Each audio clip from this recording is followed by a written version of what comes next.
Hello and welcome to Washington Talk. I'm Eun-jung Cho. The group of 20 talks in Japan provided a venue for regional leaders to gather and discuss important global issues, including the North Korean denuclearization. The G20 is followed by President Trump's visit to South Korea. Are there now boosted hopes for a resumption of denuclearization talks?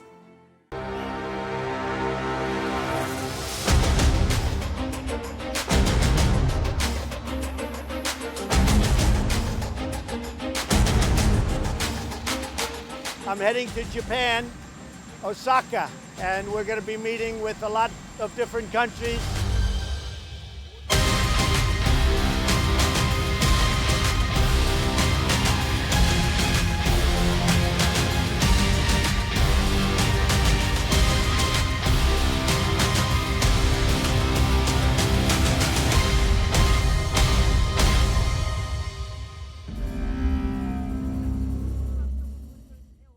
In the studio with me today, Dr. Patrick Cronin, Asia-Pacific Security Chair at the Hudson Institute.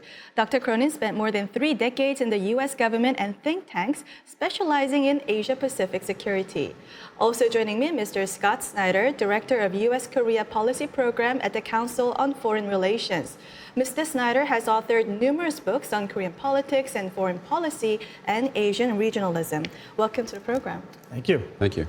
Now, Mr. Snyder, let me begin with you. On the sidelines of the G20 summit, President Xi told President Moon that Chairman Kim Jong-un is still committed to denuclearization, that he wants to resolve through dialogue and will remain patient. So by mentioning the word patient, do you think North Korea is not in a hurry right now? So what I think is really interesting is that through Xi Jinping, Chairman Kim Jong-un is sending a message of patience that actually mirrors the message of patience that is coming from President Trump. But at the lower levels, I think that we see a little bit more anxiety. The North Koreans have their deadline, and I think the deadline represents a desire to get something going in terms of a window of opportunity for dialogue. And Special Representative Biegun has been very forward-leaning. Secretary Pompeo has been even more forward-leaning, talking about getting to talks at a moment's notice with North Korea. Well, Kim is a lot more patient in 2019 than he was in 2018. I think if he sees a good deal on the table, real concessions from his perspective, I think he'll grab it quickly. But he is trying to signal that he's not in such a hurry.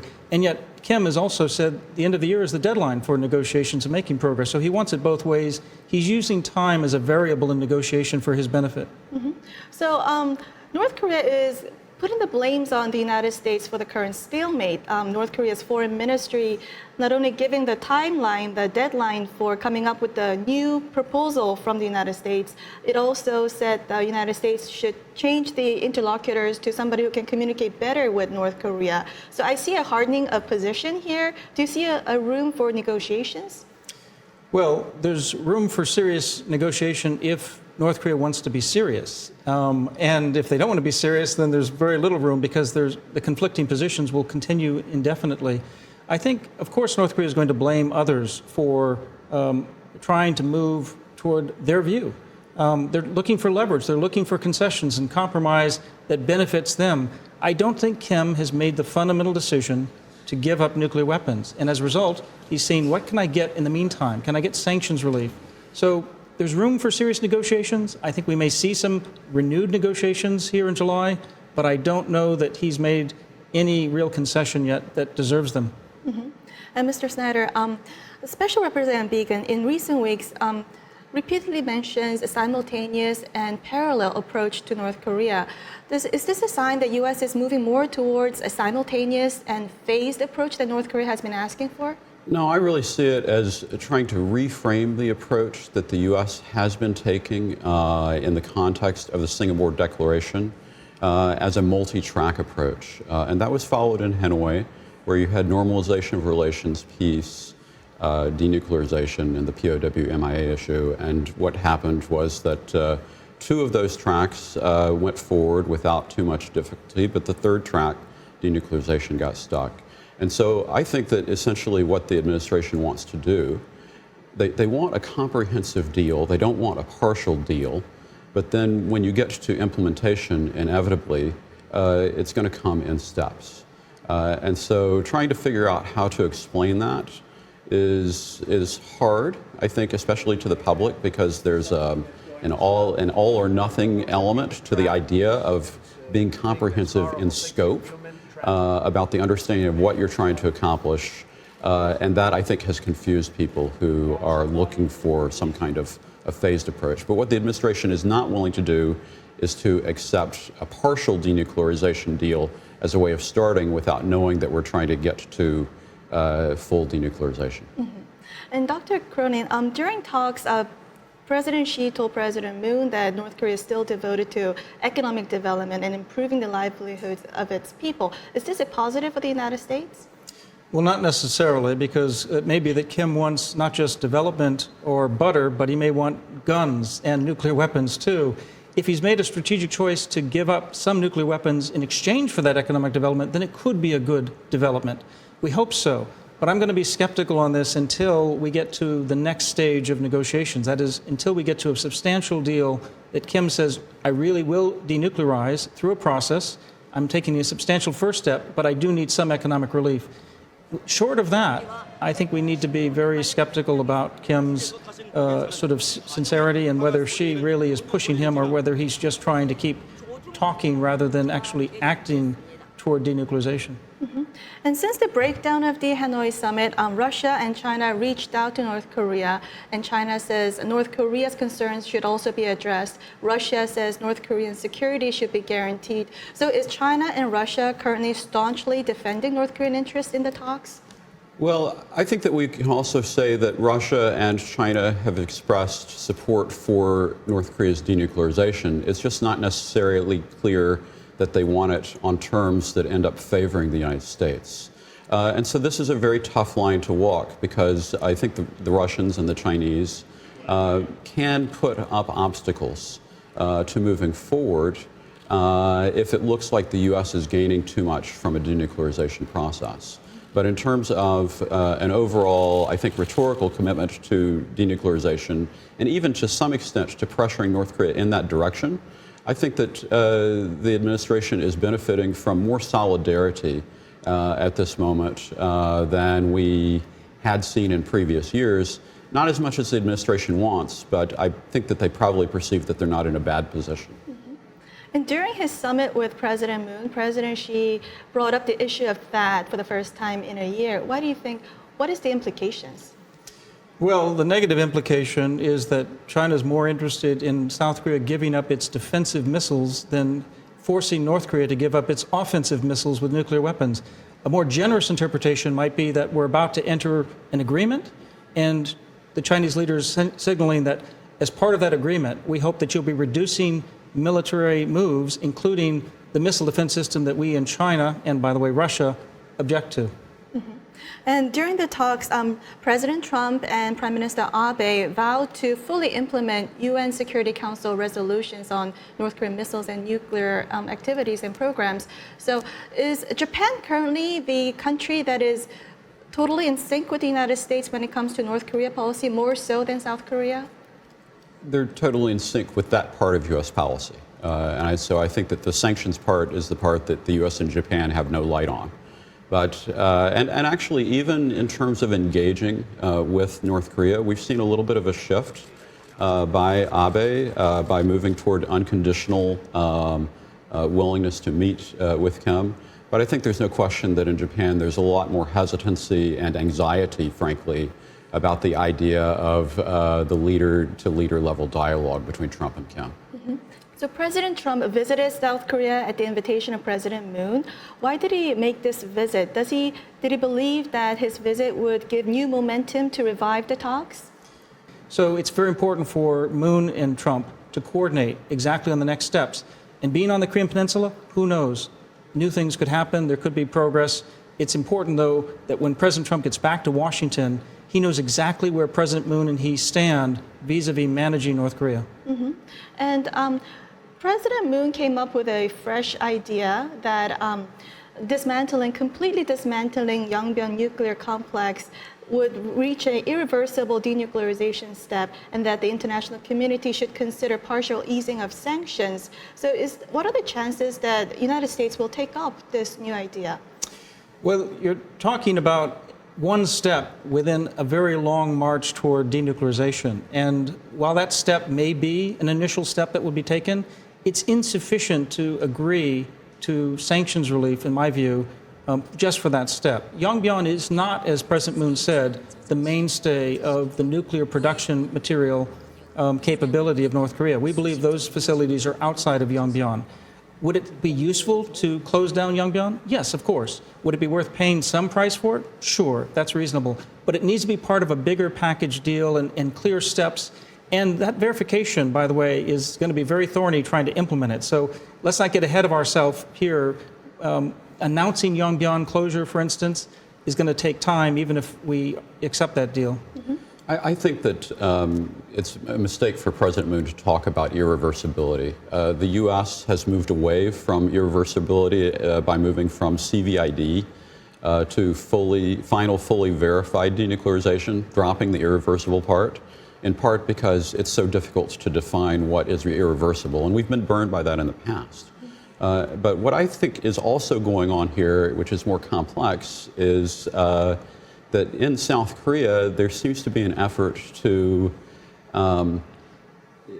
project satisfaction with a Yongbyon only sort of agreement by saying that, well, we're getting at least half a loaf, but I think that the U.S. still wants the whole loaf. And so that's a real problem because we need to be coordinated on that front. Mm-hmm. And South Korea made a official proposal, public proposal to North Korea to hold inter-Korean summit before President Trump visits South Korea. And North Korea's response was that it will never go through South Korea ever again to talk with the United States. Why is this? I think North Korea is showing its true colors. It used South Korea when it needed South Korea, but ultimately on the denuclearization issue, they want to be seen as going toe-to-toe with the United States. And it's very interesting because North Korea is doing no political favors to President Moon by essentially cutting him out of the process. Mm-hmm. And President Trump and Chairman Kim recently exchanged letters. President Trump called it beautiful. Chairman Kim said the excellent contents. So is the exchanging of presidential letters, is this becoming a critical part of diplomacy? Well, it's not like World War II with Churchill and FDR exchanging meaningful letters about strategy. I mean, I feel like here in the digital age, we're going back to the Victorian age of great letter writing. It's unnecessary. Pick up a telephone and have a conversation about what do you mean by denuclearization? Here's what we mean. Why don't you have your negotiators meet with our negotiators and let's move forward? So the letter writing seems like stalling to me. It seems like theater and a disruptive tactic, not actually moving forward. It's what you do when you're not making real progress. Hopefully there'll be real progress made and they can, again, in the future, pick up a telephone. Mm-hmm. And with the exchange of letters, there are rising expectations that there could be another third summit between the United States and North Korea. And President Trump suggested there should be more progress in the working level before that materializes. So what do you think could be the trigger for North Korea to come back to the working level talks? Well, it's very hard to say, but President Trump has an opportunity to deliver a message in South Korea, possibly at the DMZ, that I'm sure that the North Koreans are going to scrutinize very closely. And the North Koreans have also indicated what their conditions would be for getting back to talks. And so I think the important thing is that both sides are signaling in one way or another that there is the possibility, the resumption of engagement to pick up where they left off in Hanoi. Mm-hmm. And recently, the rise of North Korea's foreign ministry and the fall of the United Front Department in discussions with the United States, is this a positive for the United States, do you think? You know, I don't want to say that the specific parts of the bureaucracy of North Korea don't matter, but the bigger obstacle is not who is negotiating for Kim Jong-un, it's Kim Jong-un's negotiating position. That's the real obstacle right now, that he does not want to make a strategic decision to significantly give up parts of his nuclear weapons capabilities until he sees something much larger, at least, in terms of sanctions relief. So it's that position, and that's not really about what the negotiators say to Steve Biegun or to Mike Pompeo. It's really about the position at the top. So this may be meaningful in time if we were actually engaged in a serious negotiation in trying to implement it, but I think trying to get to the starting gate of that, it's not as significant. Mm-hmm. And Dr. Cronin, on a final note, are we entering a new phase in diplomacy? I think July will tell us whether we are. I think it's a good possibility that July will be an inflection point in this year and a half plus negotiation that's been going on, that we may be moving into that first real phase of negotiation, or it's nowhere close. And I think we'll know that in July. Well, we'll leave our conversation here and now watch video for our next discussion.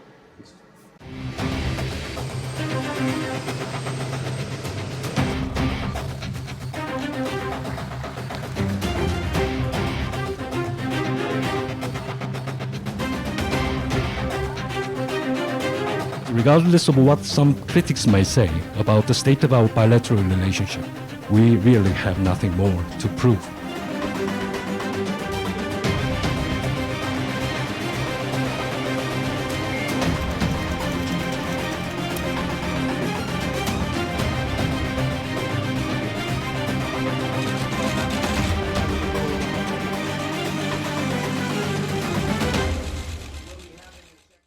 President Trump visited South Korea for the second time since taking office. Washington says President Trump's visit is another sign that the alliance between South Korea and the United States is as strong as ever.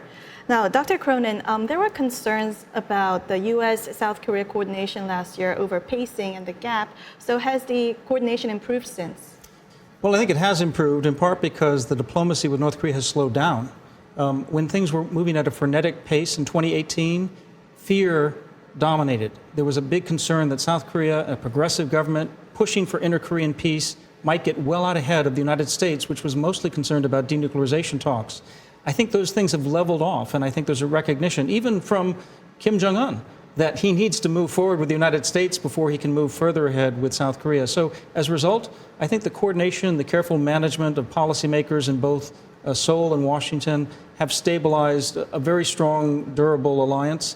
But there are always questions, and if there's big change ahead in the future of dealing with North Korea, these challenges may rise again very quickly. But at the moment, they seem to be managing quite well. Was it effective, U.S.-South Korea working level, the task force? I think that it has been. I think that the U.S. and South Korean governments are really coordinating very closely. Last week, Steve Biegun and Lee Do-hoon were here in Washington. Right this week, they have been coordinating in Seoul. And from what I understand, at the working level, really every aspect of possible engagement with North Korea is being coordinated between the two sides. And so what that does is it lashes up the inter-Korean relationship with the U.S.-North Korea relationship in ways that ensure that there won't be any coordination hiccups between the two. And President Moon and South Korean Unification Minister recently again mentioned that Kaesong Industrial Complex should be reopened, although they did acknowledge that there should be progress first in denuclearization. So this South Korean desire to pursue economic development, economic projects with North Korea, would it become a source of division in the future? It could if it's not handled right. This was one of President Moon's main campaign platforms, the idea of an inter-Korean economic map to cooperation. And so I don't think there's anything wrong with him talking about that objective, but I think that there would be serious problems if he proceeded in trying to pursue those projects in an uncoordinated fashion. Well, there are a range of views from the administration. In general, they'd like to see any economic development come after significant progress has been made on some denuclearization, and they want to see that economic development lead to reform and openness. But the United States understands it has to be the supporting partner here for South Korea when it comes to inter-Korean relations and development. So the United States, despite its instincts to want to lead on this issue, is going to have to be somewhat restrained and try to support President Moon as he can make progress on inter-Korean development. This is where I think it's so interesting that the North Koreans have actually been helpful in terms of promoting U.S.-Korea coordination by essentially shutting off the pressure and being unwilling to engage in the inter-Korean channels. Now, it appears the differences over bilateral trade is resolved and burden sharing has been temporarily resolved. So what is the current state of bilateral ties between Washington and Seoul? Well, it remains a strong military alliance to deter and defend the interests of South Korea and the United States should conflict or violence be apparent or break out. At the same time, the close people-to-people ties, trade ties are growing. There's been improvement because of the reformed FTA between Korea and the United States. I think the thorny issue continues to be this special measures agreement. This is supposed to be a multi-year, 5-year, 6-year agreement. They only managed a 1-year agreement to sort of paper over the differences right now. There's no doubt that President Trump has sent signals to all allies around the world that the United States has to see more sort of support, more shouldering of burdens from allies, even strong ones like South Korea, which spends a lot on defense. So this issue is not over, and South Korea needs to take this issue very seriously because those who care about the alliance want this not to be an issue on which this ruptures. I think President Trump is using this as leverage. He knows the importance of the alliance, but at the same time, he is campaigning on this issue. And we have a 2020 election coming up, and he will continue to campaign on the issue that allies should be shouldering more burdens. Yeah, I'm quite concerned about that issue. I think that the big problem with it is that it can distract from coordination on North Korea. So far, I think that it has been handled at a level that it hasn't caused significant damage. But it's easy to imagine that if this issue becomes politicized, there could be public backlash and the emergence of serious tensions between Washington and Seoul over that kind of issue. So during the G20, President Moon and Prime Minister Abe didn't meet.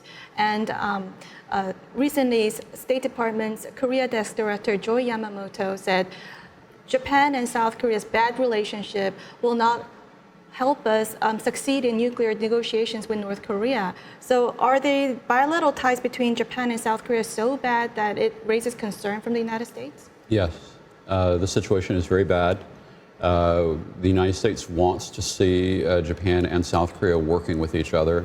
I'm sure that the administration is trying to do what it can behind the scenes. And actually, the confirmation of a new Assistant Secretary for East Asia is really very important because that is the level of government that usually bears the brunt in terms of pushing forward support for a better Japan-South Korea relationship. Well, they could be doing more. I think they're reluctant to spend as much political capital as they have in the past because they have their own issues with both South Korea and Japan separately, including special measures agreement, burden sharing, trade, and other issues. But as Scott suggested, we do have a new Assistant Secretary of State, David Stilwell. I know he's about to do some travel to the region. I'll be very surprised if he's not talking to our Korean and Japanese allies very soon. And I suspect our diplomacy will be trying to continue to patch things up between Seoul and Tokyo. Well, we'll end our conversation here and now move on to our next segment. Now time for the photo moment, time to look at an interesting North Korea picture. Today we have a photo of North Korean children in a nursery. A UN assessment team, including the World Food Program, met these children in April. The team warned of a hidden hunger stemming from micronutrient deficiency among North Korean children who mainly consume rice and kimchi and no protein. Scott, what's your reaction? Well, that sort of assessment it's really been part of the picture in North Korea for a very long time now, 2 decades. And I think that is the one area where the UN programs can deliver assistance that cannot be diverted, is by providing micronutrients to vulnerable children. Yeah.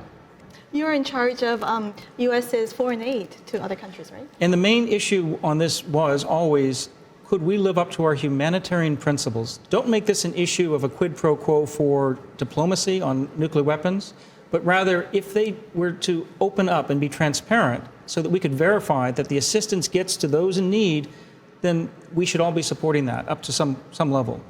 There's a global competition for humanitarian need, so it has to be compared to parts of Africa and elsewhere that may need it.